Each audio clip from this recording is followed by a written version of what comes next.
அனைவருக்கும் வணக்கம். இப்போது ரீசெண்டாக பார்த்தீங்கன்னா நிறைய பேர் இன்ஸ்டாகிராமில் ஆல் ஐஸ் ஆன் ரஃபா அப்படின்னு சொல்லி ஒரு போஸ்ட்டை போட்டுட்ருக்கோம். அப்படி உண்மையிலே அந்த ரஃபா பகுதியில் என்ன தான் நடந்தது வாங்க விரிவாக பார்க்கலாம். ஸோ இப்போ இந்த மேப்பில் பார்த்தீங்கன்னா Egypt, Israel, Gaza and Rafah. முதல்ல இந்த போர் எங்கேருந்து ஸ்டார்ட் ஆகுது அப்படின்னு பார்த்தீங்கன்னா இந்த காசா பகுதியில் அமாஸ் என்ற ஒரு தீவிரவாத இயக்கம் உள்ளே வராங்க. ஸோ இந்த அமாஸ் என்ற இயக்கம் உள்ளே வந்துச்சுன்னா இந்த இஸ்ரேல், எஜிப்ட் இது மட்டும் இல்லாமல் அமெரிக்கா போன்ற நாடுகளுக்கு ஒரு பெரிய அச்சுறுத்தலாக அமையும். ஸோ அதன் பிறகு என்ன நடந்தது அப்படின்னு பார்த்தீங்கன்னா இஸ்ரேல் பகுதி நாட்டை சேர்ந்த இந்த ஆர்மி பீப்புள் என்ன பண்ணுறாங்கன்னா இந்த காசா பகுதி மேலே குண்டு மழைகளை பொழியிறாங்க. அதாவது எப்படி நடந்ததுன்னா இரவு 12 மணி நேரத்தில், அதாவது காசா பகுதியில் எல்லாருமே தூங்கிட்டு இருக்கிறாங்க.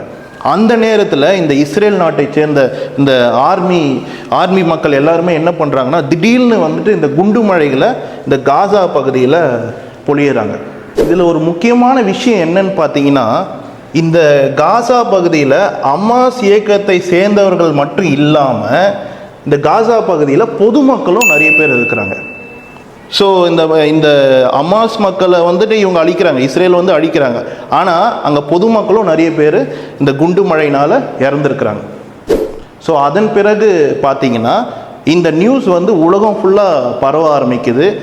பல நாடுகள் வந்து இதுக்கு வந்து எதிர்ப்பு தெரிவிக்கிறாங்க. இந்தியா முதற்கொண்டு இதுக்கு வந்துட்டு இந்த மாதிரி வந்து நீங்கள் ஒரு இயக்கத்தை அழிப்பதற்கு காசா பகுதியில் இருக்கிற பொதுமக்களை வந்துட்டு அச்சுறுத்துறது என்ன அர்த்தம் இருக்குது அப்படின்னு சொல்லி பல நாடுகள் வந்து இதுக்கு வந்துட்டு எதிர்ப்பு தெரிவிச்சிருந்தாங்க. ஸோ உடனடியாக இஸ்ரேல் என்ன முடிவு பண்ணுறாங்கன்னா இந்த காசா பகுதியில் இருக்கிற பொதுமக்கள் எல்லாருமே இந்த பார்டர் பகுதிக்கு போயிடலாம், இந்த பார்டர் பகுதிக்கு நீங்கள் எல்லாருமே போயிடலாம், அங்கே எந்த பிரச்சனையும் இல்லை. அதாவது இஸ்ரேல், எஜிப்ட், ரஃபா, காசா இதுக்கு எல்லாத்துக்குமே பார்டராக இருக்கிற ஒரு இடம் எதுனா இந்த இடத்துல நீங்கள் போய் தஞ்சம் அடைஞ்சிக்கலாம், அதாவது பொதுமக்கள் எல்லாருமே நீங்கள் அங்கே போயிடலாம் அப்படின்னு சொல்லி இஸ்ரேல் வந்து ஒரு நம்பிக்கையை கொடுக்குறாங்க. ஸோ உடனடியாக இந்த காசா பகுதியில் இருந்த மக்கள், அதாவது அவங்களுடைய சொந்த இடத்த விட்டு சோறு தண்ணி இல்லாமல், கரண்ட் இல்லாமல் ரொம்ப கஷ்டப்பட்டு இருந்த மக்கள் எல்லாருமே என்ன பண்ணுறாங்கன்னா உடனடியாக இந்த பார்டர் பகுதிக்கு போய் அடையிறாங்க. அப்போ உங்கள் எல்லாருக்கும் ஒரு சந்தேகம் வரும், பக்கத்துலேயே எஜிப்ட் இருக்குது, எஜிப்ட் நாட்டுக்குள்ளே எல்லா மக்களையும் அனுப்பியிருக்கலாமேன்னு உங்களுக்கு ஒரு சந்தேகம் வரலாம். ஆனால் அந்த எஜிப்ட் நாட்டை சேர்ந்தவர்கள் என்ன பண்ணியிருக்காங்கன்னா அவங்களுடைய அந்த என்ட்ரன்ஸ் பகுதியிலே பார்த்தீங்கன்னா ஒரு பெரிய கம்பி, அதாவது எலக்ட்ரிக் வேலியை போட்டுட்டாங்க. அதாவது இந்த இஸ்ரேல் நாட்டு, இந்த காசா நாட்டை சேர்ந்தவர்கள் யாருமே வந்துட்டு எஜிப்ட் நாட்டுக்குள்ளே வரக்கூடாது. அதாவது உங்கள் போர் இது வந்து இஸ்ரேலுக்கும் காசாவுக்கும் நடக்கிற போர். அதனால இந்த காசா பகுதியில் இருக்கிறவங்க யாருமே எஜிப்ட் பகுதிக்குள்ளே வரக்கூடாதுன்னு சொல்லி இங்கே வந்து ஒரு எலக்ட்ரிக் வேலி மாதிரி அவங்க போட்டுட்டாங்க. அதனால எந்த மக்களுமே எஜிப்டுக்குள்ளே போக முடியல. ஸோ இப்போ இந்த பார்டர் பகுதிக்கு எல்லா மக்களும் வந்தாச்சு. இப்போ நம்ம எல்லாருமே என்ன நினைப்போம், அப்பா எப்படியும் நிம்மதியாக இருக்க போகிறாங்க, இவ்வளோ நேரமாக போராடி ஒரு நல்ல ஒரு இடத்துக்கு வர வச்சுட்டாங்க அப்படின்ற ஒரு எல்லாருமே நிம்மதியாக தான் நினைப்போம். ஆனால் கிடையாதுங்க. நடந்தது என்ன தெரியுமா?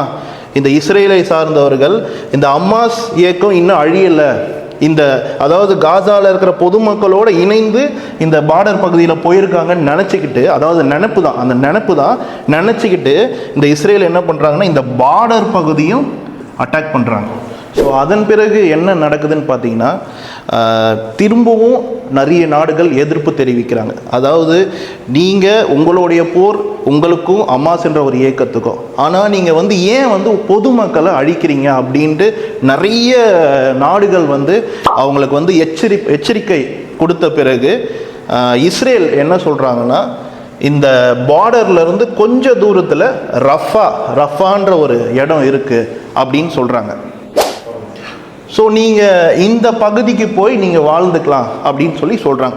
ஆனால் இந்த பகுதி இருக்கிற இடம் என்னன்னு பார்த்தீங்கன்னா கடல், அதாவது கடலோரமாக இருக்கிற இடம். இங்கே வாழ்கிறதுக்கு எந்த வசதியுமே கிடையாதுங்க. சோறு கிடையாது, தண்ணி கிடையாது. அவங்க எப்படி வாழணும்னு பார்த்தீங்கன்னா ஒரு சின்ன டென்ட்டு மாதிரி தான் போட்டு அங்கே வாழணும். அங்கே பார்த்தீங்கன்னா பெரியவங்க, குழந்தைங்க எல்லாருமே இருக்கிறாங்க. சரி, நீங்கள் ரஃபா பகுதியில் போய் வாழ்ந்துக்கலாம் அப்படின்னு சொல்லி இந்த பார்டர் பகுதியிலேருந்து உடனடியாக அந்த ரஃபா பகுதிக்கு அனுப்புகிறாங்க.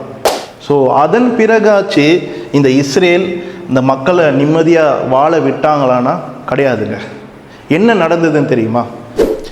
இந்த ரஃபா பகுதியில் இருக்கிற பொதுமக்களோட இந்த அமாஸ் இயக்கத்தை சேர்ந்த 2 முக்கிய தலைவர்கள் இந்த ரஃபா பகுதியில் ஒளிஞ்சிட்டு இருக்கிறாங்க அப்படின்ற ஒரு நியூஸ் இஸ்ரேலுக்கு போகுது.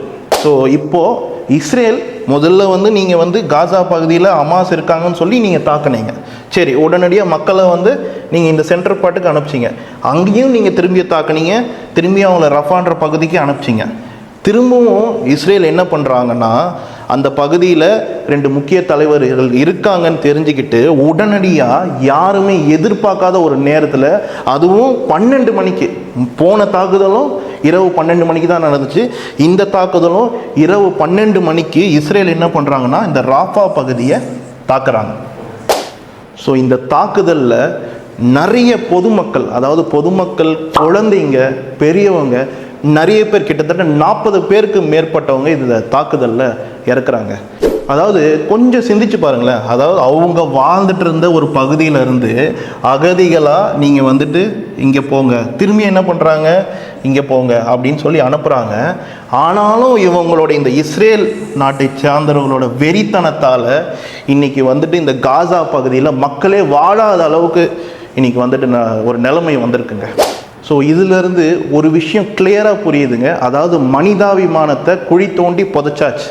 இங்கே ஒன்லி மதவெறி மட்டும்தான் தலை விரிச்சு ஆடிட்டு இருக்குது.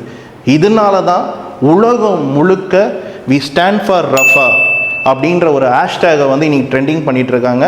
அது மட்டும் இல்லாமல் ஆல் ஐஸ் அண்ட் ரஃபான்ற ஒரு போஸ்ட்டை இன்னைக்கு எல்லாருமே போடுறோன்னா அதுக்கு இங்கே நடக்கிற கலவரம் தான் காரணம். நன்றி, வணக்கம்.